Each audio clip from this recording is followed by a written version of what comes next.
Zach Cooper's Epic Speedrun, I'll remember everybody that helped out, that made this idea a reality. Video and filmmaking and video games and putting all that together, you know, it's just kind of a dream come true. My favorite scene of the entire movie was probably when I got to uppercut Zach. Do I have to answer this?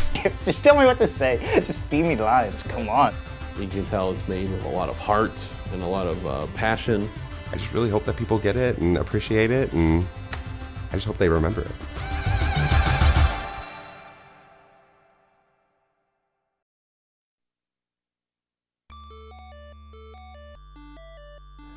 I guess my love for video games, you know, began much like everyone else's in the 80s. I got a Nintendo for Christmas. But eventually the Sega Genesis and Sonic came along, and that pretty much pushed my obsession to new heights. You are flying! Oh my god! Sega Genesis! Ah! All the way through high school, I'd say I was making Sonic comics, but that was nothing more than, you know, glorified fan fiction to the Archie series. And then eventually, you know, there were a couple of comics that, you know, I'd sneak in some video game references. There was never really a movie. And it never really crossed my mind to do a movie, unless you count like the really bad Street Fighter movie that my friends and I did in senior year. All right.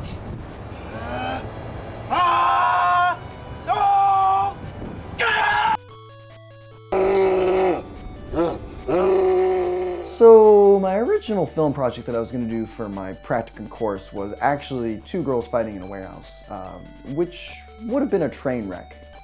The problem is I had never really done any sort of fight choreography, and both girls that I was teaching fight choreography to had no background in fight choreography, so it was just it was kind of going to be a mess from the start. But I was like, hey, you know, you don't know until you try. Let's try it. And then we tried it, and hardly anyone showed up.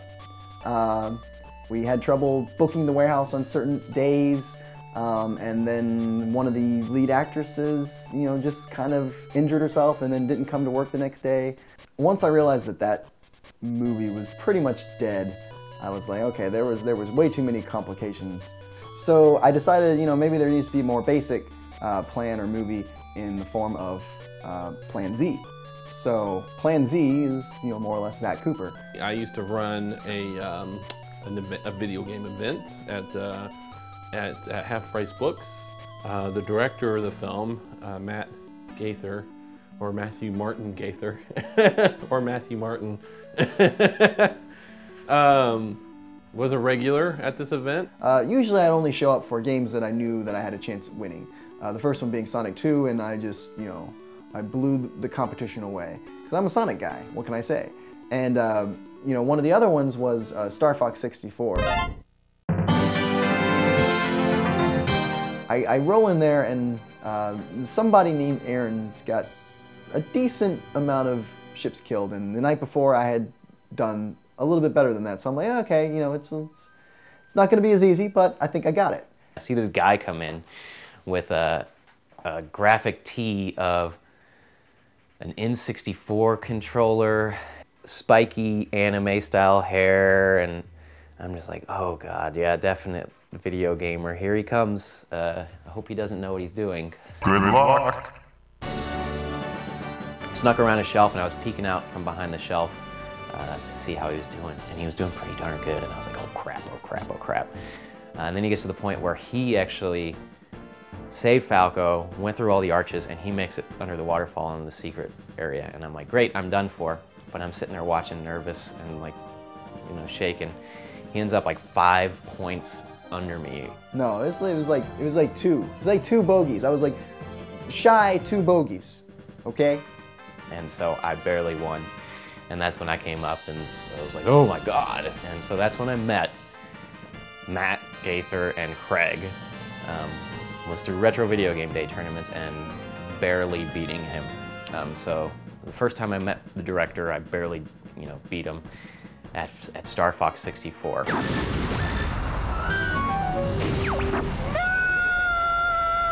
we all found out that we kind of discovered we had a mutual interest in video production and film and stuff like that. And so Matt approached me with this idea for the movie and gave me the script to read over and punch up with funny comedy things, because he knew I was a stand-up comic, so I figured because of my expertise on the subject, if the script was indeed funny. And I told him it wasn't, and Matt was talking about how he's currently going to school for video. Craig had done a lot of stuff, and sometime Matt just said, hey, I've got this project I'm working on for school. He wanted to pitch me and Craig on this idea. So we go over to his house, and he had, you know, a sketch pad big enough to play an awesome game of Pictionary, but he was ready to, you know, pitch it with storyboards. So we sit on the couch and he starts going through his whole pitch. I'm just sitting there like, this sounds awesome. But there's all these obstacles we're gonna run into. We can do it, let's do it, but this is gonna be a learning experience. This is gonna be, you know, because I knew I was gonna have to do all the visual effects. and so every awesome thing he was telling me that was like impractical to do like in real life, I'm like, okay, I'm gonna have to do visual effects here. How am I gonna do it? I'll teach myself. We'll learn.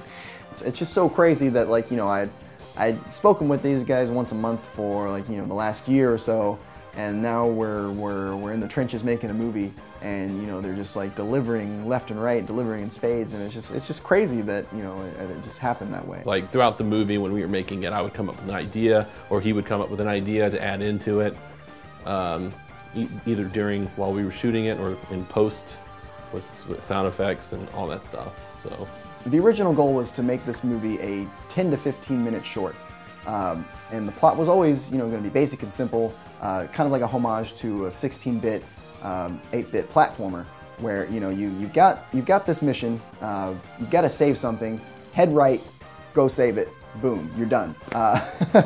So, you know, it was going to be a short film with a few special effects that I could do by myself. But once we got more hands on deck, I started adding more to the script, and, you know, just it evolved more and more.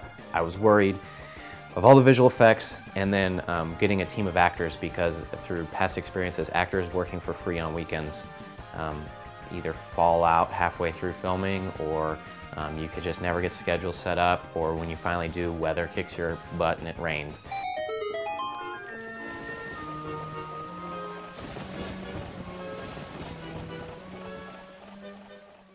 The character of Zach Cooper was very, very near and dear to my heart, and I was like, I don't know if I'm gonna find anybody that, you know, because it was really me in like an alternate universe me, where if, like, you know, I didn't go to college, didn't get married, I didn't have a job, I would basically be Zach Cooper, and I was like, man, maybe I'm gonna have to play him. But then, like, you know, directing and filming the thing, you know, would have become a little bit complicated at that point.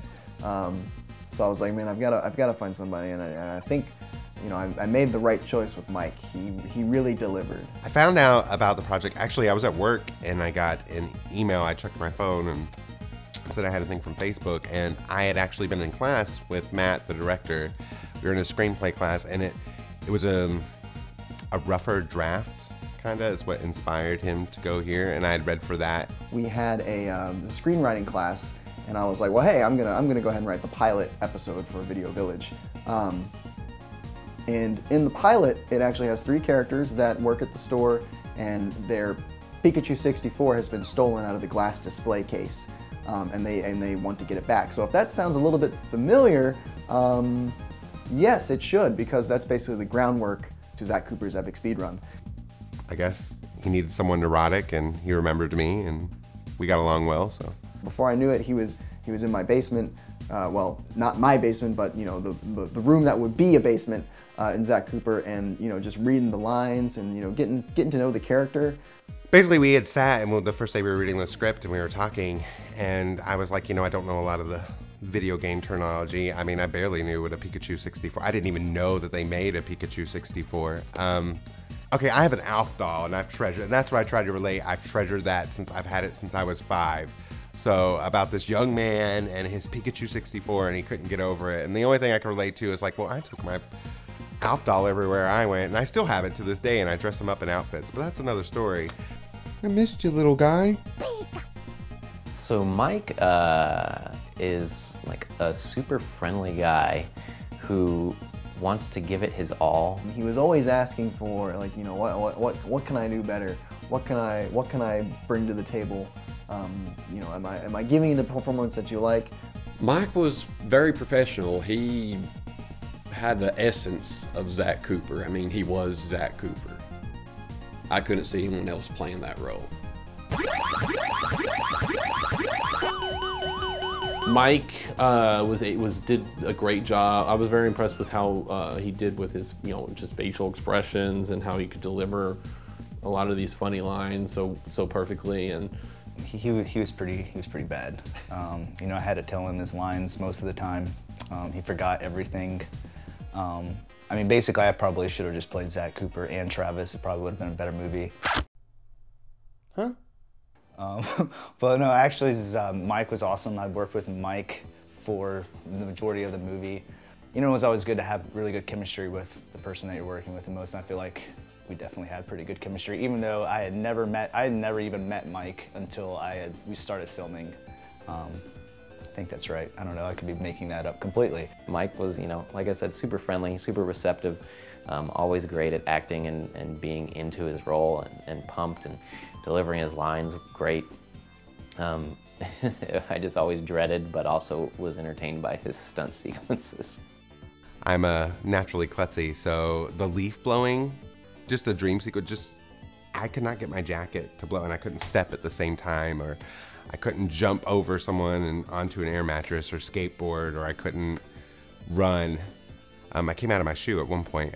My shoe's coming out. I think someone talked. His shoe. Oh, his shoe is coming off. Oh, and another thing I forgot that as far as physical challenge is Aaron's lovely wife came and helped us out, and she played a wonderful beauty who the schmuck Chet tries to hit on. And I just remember, like, because I always be like, I need to go here and I need to run here and do this because I'm being physically, and just the first take, and I guess I was into the moment and at the same time kind of thinking, I just ran smack into her.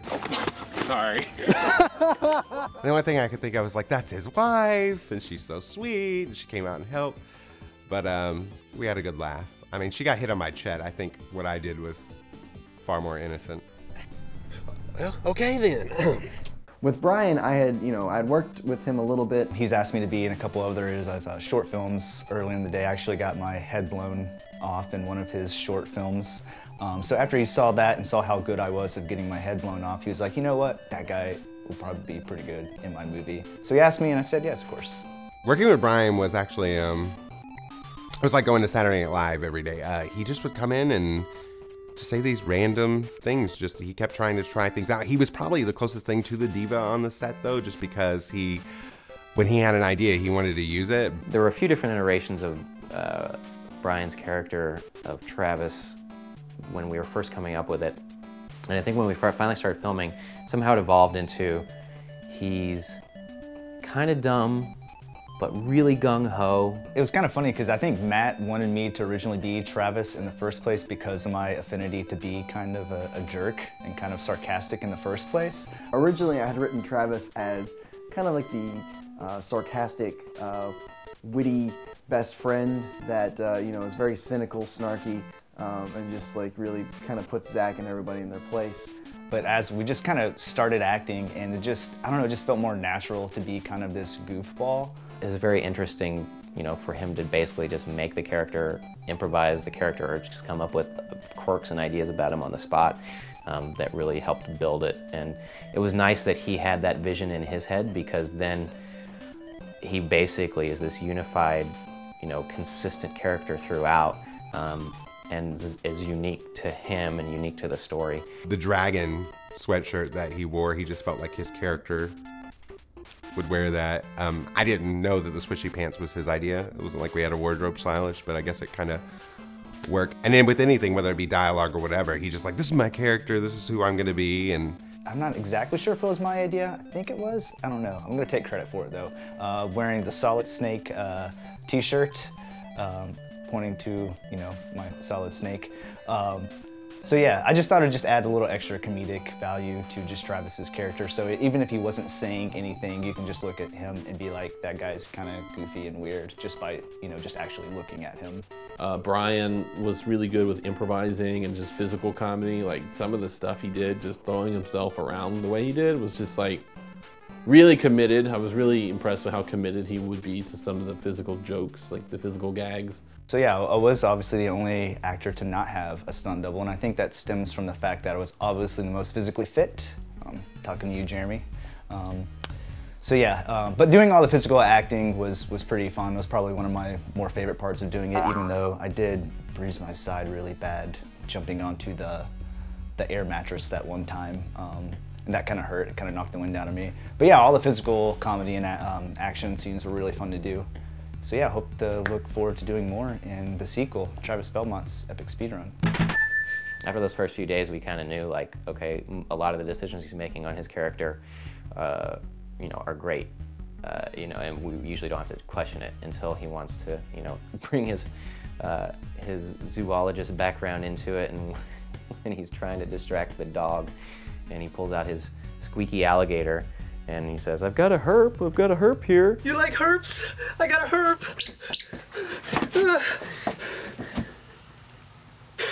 What the fuck is a herp? What's a herp? Like herpetology? Yeah, so reptiles and amphibians are herps. That's what it's called. The study of reptiles and amphibians are herpetology.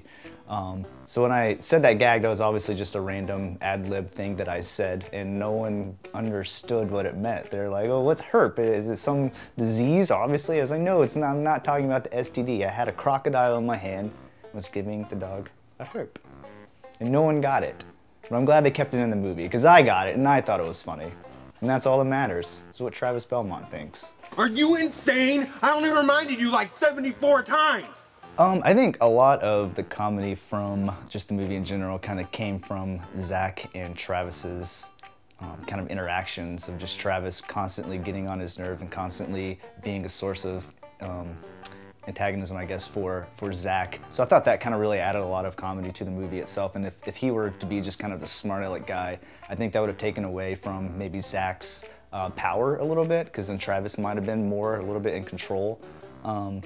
So yeah, I think the choice of making Travis kind of a goofball ended up paying dividends in the end.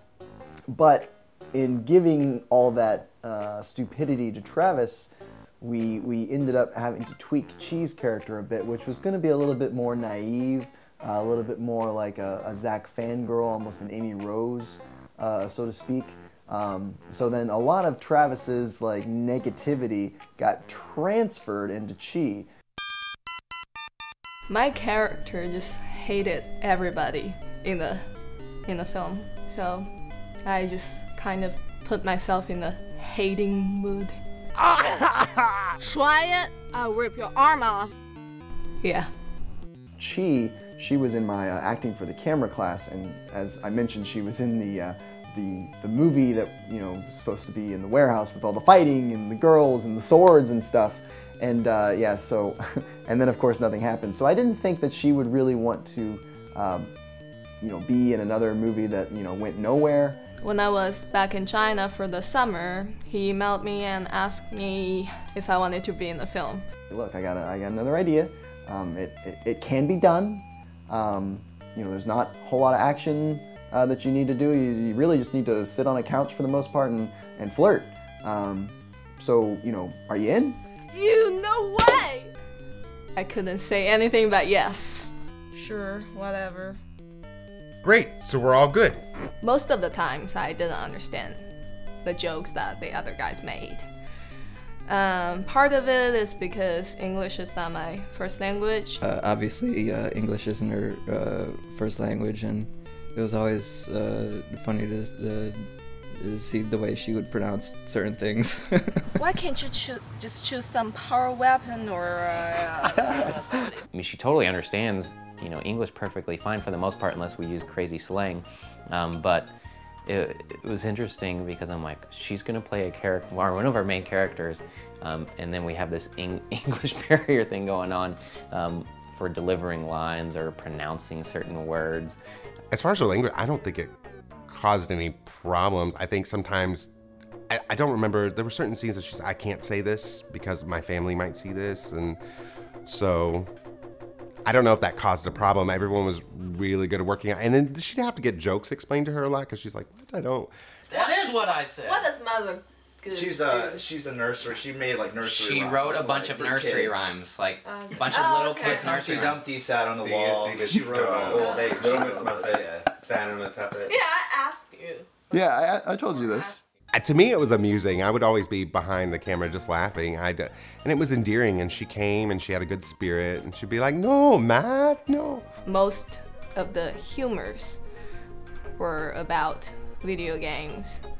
And even though I'm Asian, I'm really not that familiar with all the video game things, and so most of the time I just sat there while everybody was laughing, and I didn't like that.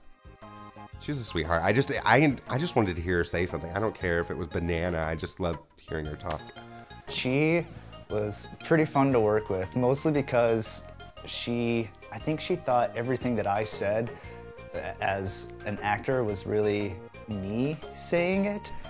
Brian is this, I don't know, at first I thought he was just like picking on me.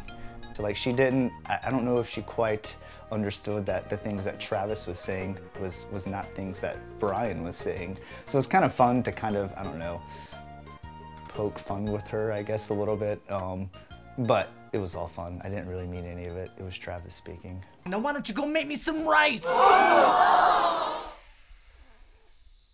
I don't know, he's a very complicated character. Sorry.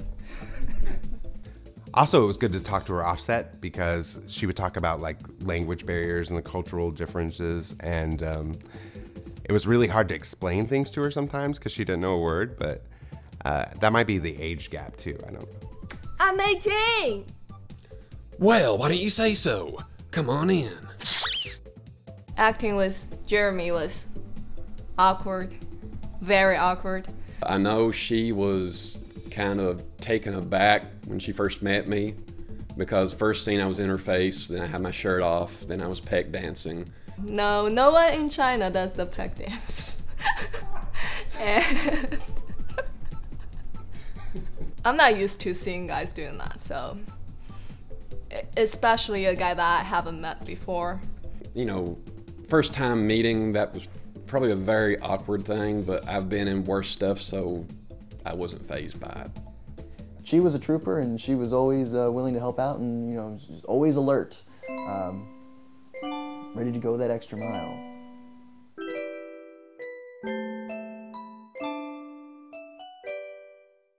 When I came up with the character Chet, it was pretty obvious that we needed somebody that, you know, was quite a physical specimen. You know, I started thinking, I was like, well, who could maybe do this that I know? The director approached me via email about this role. We used to be with the same talent agency, and he just had me in mind for Chet Walker. Do you want a beverage or do you want a piece of the Chet Meister? And just like the way he would say that, and like just the way he would do this thing, this like gesture. Jeremy played our big bad bully, our bad guy. And of course he was the tallest guy on the set and the tallest, you know, big buff guy, used to model and kind of fit that role perfectly.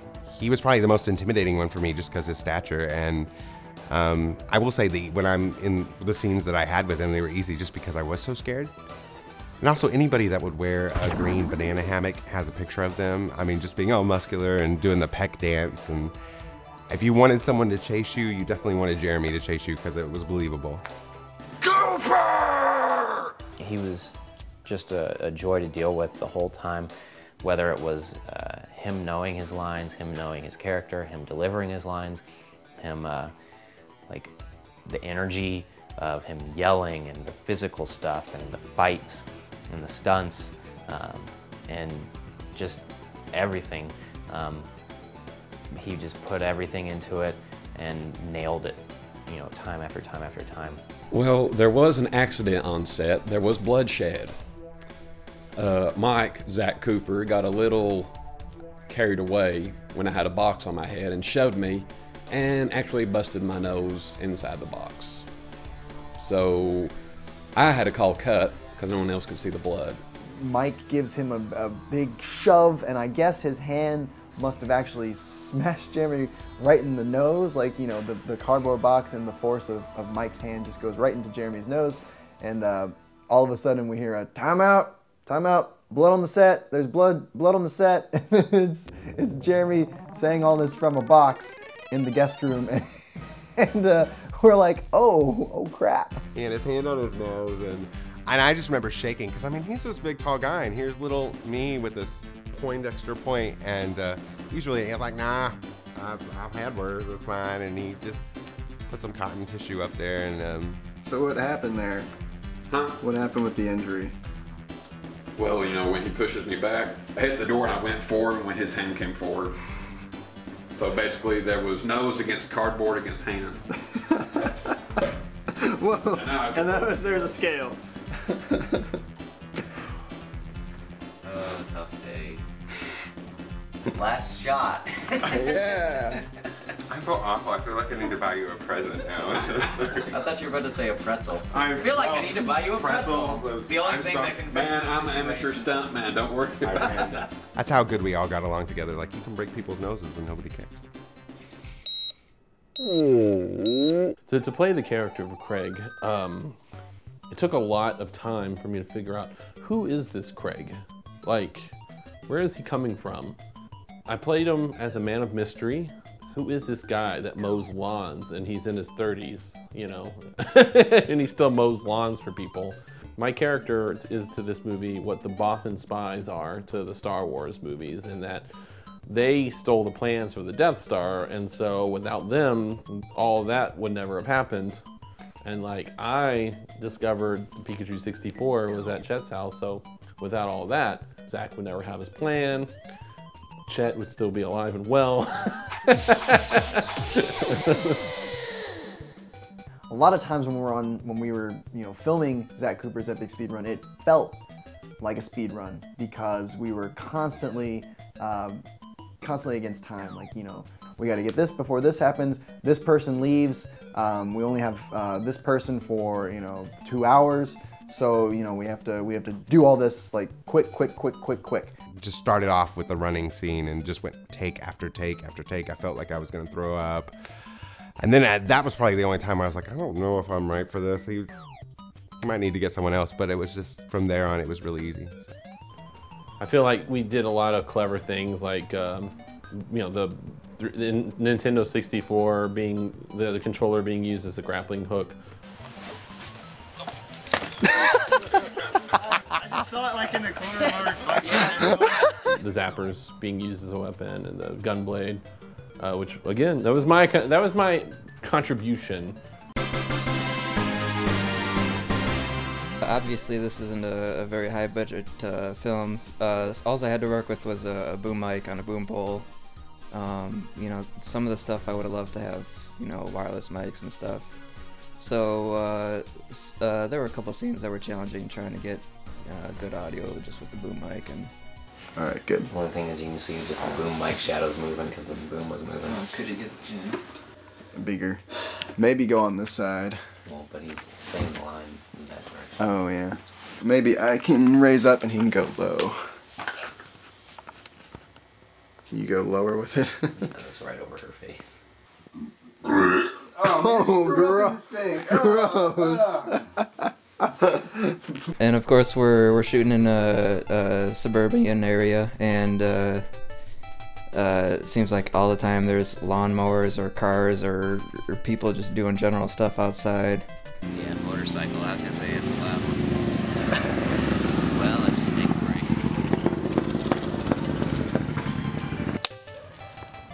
Cause I like to slap a little. Well, hold on.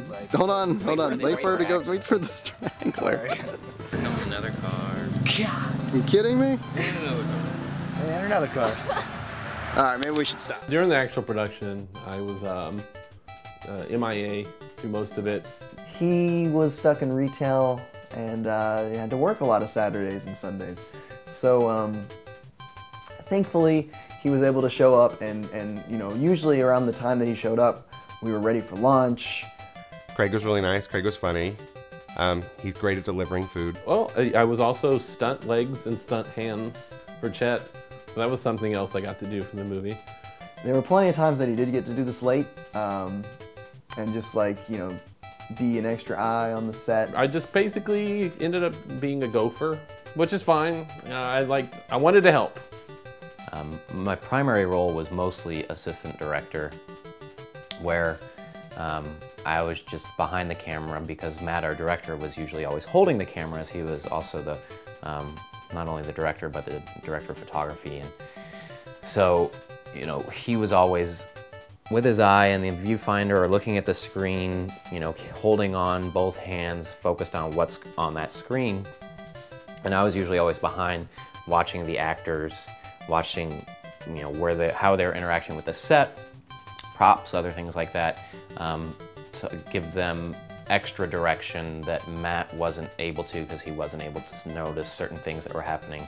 The thing that I always made sure to do as a director, especially with everybody working for free, is you know, be as nice and nonchalant about it as possible, and I still got the results that I needed. Matt was good. I'm only saying good because he's standing right here in front of me. But yeah, he's all right, I guess. I don't know. It's kind of boring, personally. I don't know. Sometimes there's some complications, but working with Matt is usually pretty enjoyable. You just gotta have a pretty open schedule for the most of the day.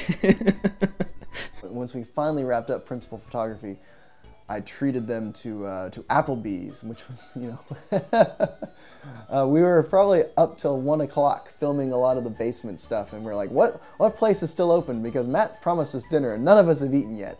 So we went to Applebee's, and we had a blast, and they deserved every bite and every drink. The moment Matt pitched the film, I knew there was going to be a lot of tough visual effects, and post-production I was going to have to do particularly.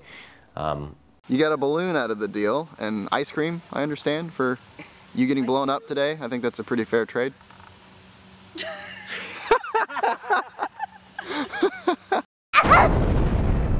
The ones that I dreaded the most were making the house blow up and Chi doing her Chun-Li kicks.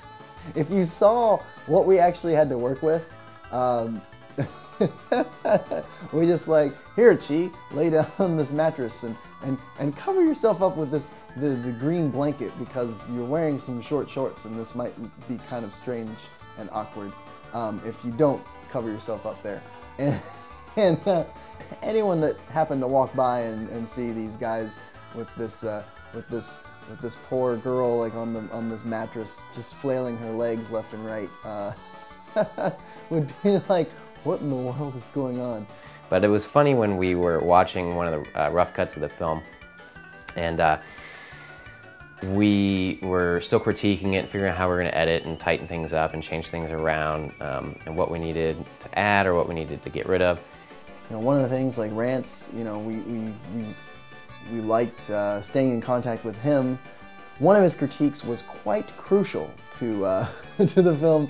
I remember we were watching it and he was like, it kind of sucks that you guys didn't just like, you know, have an extra Pikachu 64 to break, because I don't understand, like, you know, it's kind of a cheap cop-out that you guys didn't show it, you know, dying, like, you know, it's just like, it's just automatically in a shoebox, so we're just to assume that it got broken across Chet's head. We'll just dump that problem on Aaron, because there ain't no way I'm busting up my Pikachu 64.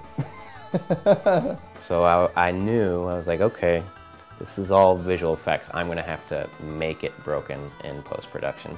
So we went back down to the creek, got a close-up shot, holding the Pikachu down as if he had just swung it. And then I had to take it and add all these, like track all the motion and add all these cracks and smoke, and I desaturated it and had sparks coming out of the controller ports. kind of over the top, but still had to look like it actually physically was broken, which was tough because this is an up-close shot in 1080p HD. Lesser people would have given up, just given up and been like, well, it's not that important, and just like gone on. But we had a certain idea, and we wanted to make sure that we followed through on the idea, and like, you know, that's something that Matt and Aaron is definitely one of their better attributes, is that they're both, that's why I think that's why we all work together so well, is we all sort of share that same belief that, you know, anything worth doing is worth doing right. Matt had a friend, Nathan Townsend, who had done animation in school, and he was able to focus on all of our sprite art and animation. He did a lot of just sprite art and drawings and images as well as animation. I said from the beginning, Nathan is not contributing anything to this production. We should cut him off. And I still stand by that. No, I'm kidding. I'd say that my favorite sprite animation that Nathan did, obviously, is probably everyone else's, is the Paperboy. Definitely the Paperboy. Because the first time we watched a cut of the movie with the Paperboy animation, like, we all cheered when that came up. We were all just so excited. Like, we totally nerded out for that. I thought it was the best, bringing a video game, turning his life into a video game. I thought that was probably the best part of that kind of motif we were going with the whole time. Hey Zach, how's it going?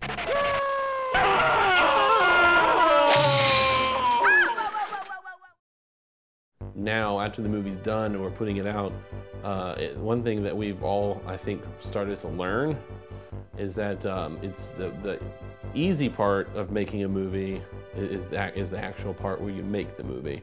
The hard part is getting anyone to give a shit. I always thought I'd be working on video stuff or art stuff or effects, but being able to, you know, have it be fun, lighthearted video game related comedy, I didn't really think I was going to be doing anything like that. We had an underdog character and it was an underdog movie. We really didn't expect too much, you know, to come out of it, but then all of a sudden, you know, we're traveling to Magfest, we're having a premiere in our hometown, and then, you know, we've got a, you know, a decent little cult following, I think. Big things have small beginnings. I believe that's how it goes. I don't know. I don't remember. I don't know. Whatever.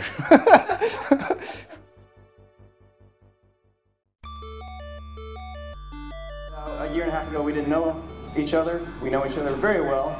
Now it's been quite a journey, with sleepless nights and busted noses during sets and scraped knees, and our visual effects guy got in a car accident, and yet here we are to show you the epic premiere of Zach Cooper's Epic Speedrun, ladies and gentlemen.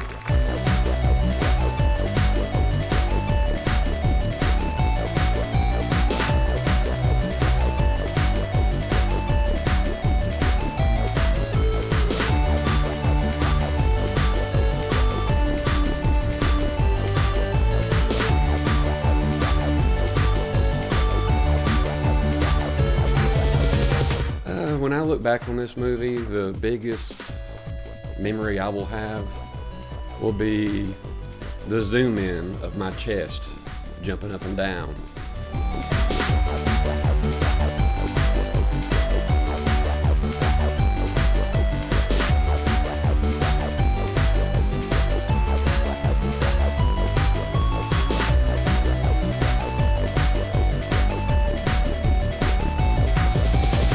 To me, at least, the legacy is going to be pretty long-lasting.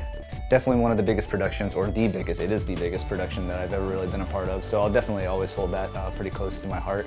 And even the people that, even if I don't see Mike and Jeremy and all those guys again, you know, definitely always remember them just because, you know, of what we did.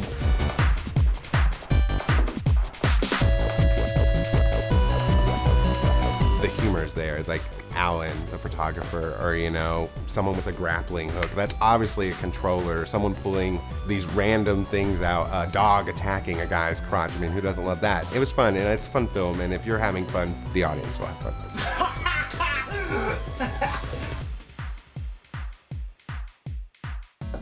out on a whim, like I just brought a bunch of people, some of them strangers, into my home, and I was like, okay, I've got this idea.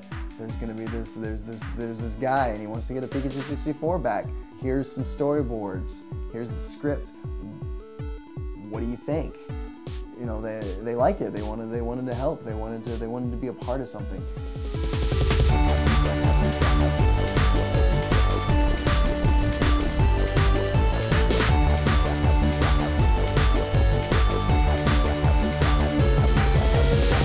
I'll just remember it as kind of the spawning point of this great opportunity, and hopefully more projects to come.